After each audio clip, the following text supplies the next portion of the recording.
ಆದಷ್ಟು ಇದನ್ನ ದೇವರ ನೈವೇದ್ಯಕ್ಕೆ ಮತ್ತೆ ಪ್ರಸಾದಕ್ಕೆ ರೆಡಿ ಮಾಡ್ತಾರೆ. ಅದರಲ್ಲೂ ಸತ್ಯನಾರಾಯಣ ಪೂಜೆ ಇದ್ದಾಗಂತೂ ಸಜ್ಜಿಗೆ ಇರಲೇಬೇಕಂತಾನೆ ಹೇಳ್ತಾರೆ. ನಾನಿವತ್ತು ಸಜ್ಜಿಗೆಯನ್ನ ಯಾವ ರೀತಿ ಮಾಡೋದಂತ ಹೇಳ್ಕೊಡ್ತಾ ಇದ್ದೀನಿ. ಈ ಸಜ್ಜಿಗೆ ತುಂಬಾ ರುಚಿಯಾಗಿರುವಂತದ್ದು. ಹಾಗೆ ಇದಕ್ಕೆ ಯಾವುದೇ ಕಲರ್ ಬಳಸ್ತೇನೆ, ಹಾಗೆ ಸಕ್ಕರೆ ಬಳಸ್ತೇನೆ, ಯಾವ ರೀತಿ ಮಾಡೋದಂತ ಹೇಳ್ಕೊಡ್ತಾ ಇದ್ದೀನಿ.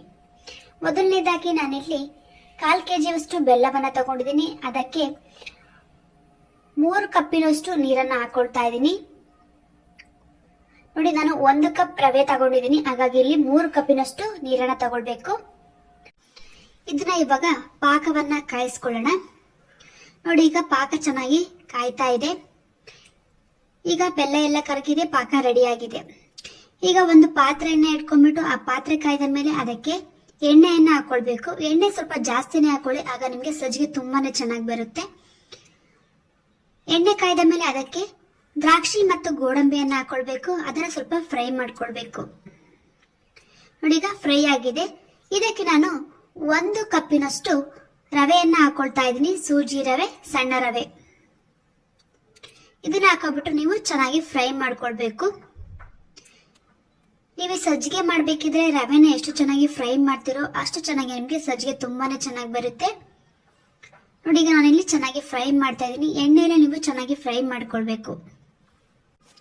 ಕೇಸರಿ ಬಾತಿಗಿಂತನೂ ಈ ರೀತಿಯಾದಂತ ಸಜ್ಜಿಗೆನ ಮಾಡ್ಕೊಂತೀನಿ. ನಿಜವಾಗ್ಲೂ ತುಂಬಾನೇ ಸಖತ್ತಾಗಿರುತ್ತೆ. ಟೇಸ್ಟ್ ಕೂಡ ಒಳ್ಳೆ ಟೇಸ್ಟ್ ಅಂತಾನೆ ಹೇಳ್ಬೋದು. ಕೇಸರಿ ಬಾತಿಗಿಂತನೂ ಸೂಪರ್ ಆಗಿರುತ್ತೆ. ಒಮ್ಮೆ ಈ ರೀತಿ ಬೆಲ್ಲದಲ್ಲಿ ಟ್ರೈ ಮಾಡಿ ನೋಡಿ, ತುಂಬಾನೇ ಚೆನ್ನಾಗಿ ಬರುತ್ತೆ. ನೋಡಿ, ಇದನ್ನ ಚೆನ್ನಾಗಿ ಫ್ರೈ ಮಾಡ್ಕೊಳ್ಬೇಕು.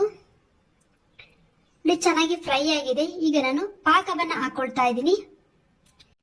ಪಾಕವನ್ನ ಹಾಕ್ಬಿಟ್ಟು ಚೆನ್ನಾಗಿ ಕೈ ಆಡ್ಬೇಕು. ಕೈ ಆಡ್ತಾನೆ ಇರಬೇಕು, ಆಗ ನಿಮ್ಗೆ ಸಜ್ಜಿಗೆ ತುಂಬಾನೇ ಚೆನ್ನಾಗಿ ಬರುತ್ತೆ. ಇಲ್ಲ ತಳ ಹಿಡಿದು ಬಿಡುತ್ತೆ. ತುಂಬಾ ತೆಳುವಾಗೂ ಇರಬಾರ್ದು, ಹಾಗೆ ತುಂಬಾ ಗಟ್ಟಿಯಾಗೂ ಇರಬಾರ್ದು, ಮೀಡಿಯಂ ಆಗಿರ್ಬೇಕು. ಆಗ ನಿಮ್ಗೆ ಸಜ್ಜಿಗೆ ತುಂಬಾನೇ ರುಚಿಯಾಗಿರುತ್ತೆ.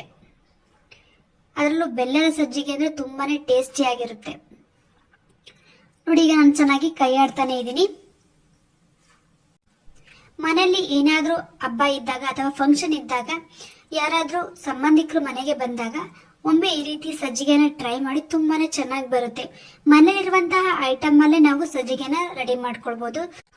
ಸಜ್ಜಿಗೆ ನಿಮಗೆ ಪರ್ಫೆಕ್ಟ್ ಆಗಿ ಬರ್ಬೇಕಂದ್ರೆ ನೀವು ಲೋಟ ಅಥವಾ 1 ಕಪ್ಪಲ್ಲಾದ್ರೂ ಅಳತೆ ತಗೊಳ್ಳಿ. 1 ಕಪ್ ರವೆಗೆ 3 ಕಪ್ಪಿನಷ್ಟು ನೀರನ್ನ ಹಾಕೊಳ್ಬೇಕು. ಆಗ ನಿಮಗೆ ಸಜ್ಜಿಗೆ ತುಂಬಾನೇ ಚೆನ್ನಾಗಿ ಬರುತ್ತೆ.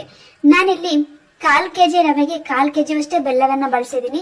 ತುಂಬಾನೇ ಸ್ವೀಟ್ ಆಗಿರುತ್ತೆ ಮತ್ತೆ ತುಂಬಾನೇ ಸಖತ್ತಾಗಿರುತ್ತೆ.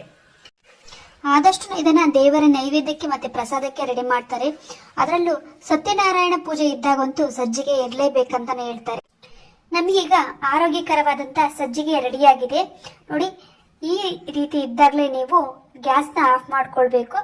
ಯಾಕೆಂದ್ರೆ ಅದು ಮತ್ತೆ ತಣ್ಣಗಾದ್ಮೇಲೆ ಸ್ವಲ್ಪ ಅಳ್ಕೊಳ್ಳುತ್ತೆ ರವೆ ಎಲ್ಲ, ಆಗ ಇನ್ನೂ ಸ್ವಲ್ಪ ಗಟ್ಟಿಗಾಗುತ್ತೆ. ಹಾಗಾಗಿ ನೋಡಿ, ಈಗ ಸ್ವಲ್ಪ ಅಳ್ಕೊಂಡಿದೆ ಮತ್ತೆ ಚೆನ್ನಾಗಿ ಗಟ್ಟಿ ಕೂಡ ಆಗಿದೆ. ನಮಗೀಗ ರುಚಿಕರವಾದಂತಹ ಆರೋಗ್ಯಕರವಾದಂತಹ ಸಜ್ಜಿಗೆ ರೆಡಿಯಾಗಿದೆ. ದೇವರ ನೈವೇದ್ಯಕ್ಕೆ ಮಾಡುವಂತಹ ಸಜ್ಜಿಗೆ ಇದು. ಇವತ್ತಿನ ಈ ವಿಡಿಯೋದಲ್ಲಿ ಸಜ್ಜಿಗೆನ ಯಾವ ರೀತಿ ಮಾಡೋದಂತ ಹೇಳ್ಕೊಟ್ಟಿದ್ದೀನಿ. ನೀವು ಮನೇಲಿ ಟ್ರೈ ಮಾಡಿ, ತುಂಬಾನೇ ಚೆನ್ನಾಗಿ ಬರುತ್ತೆ.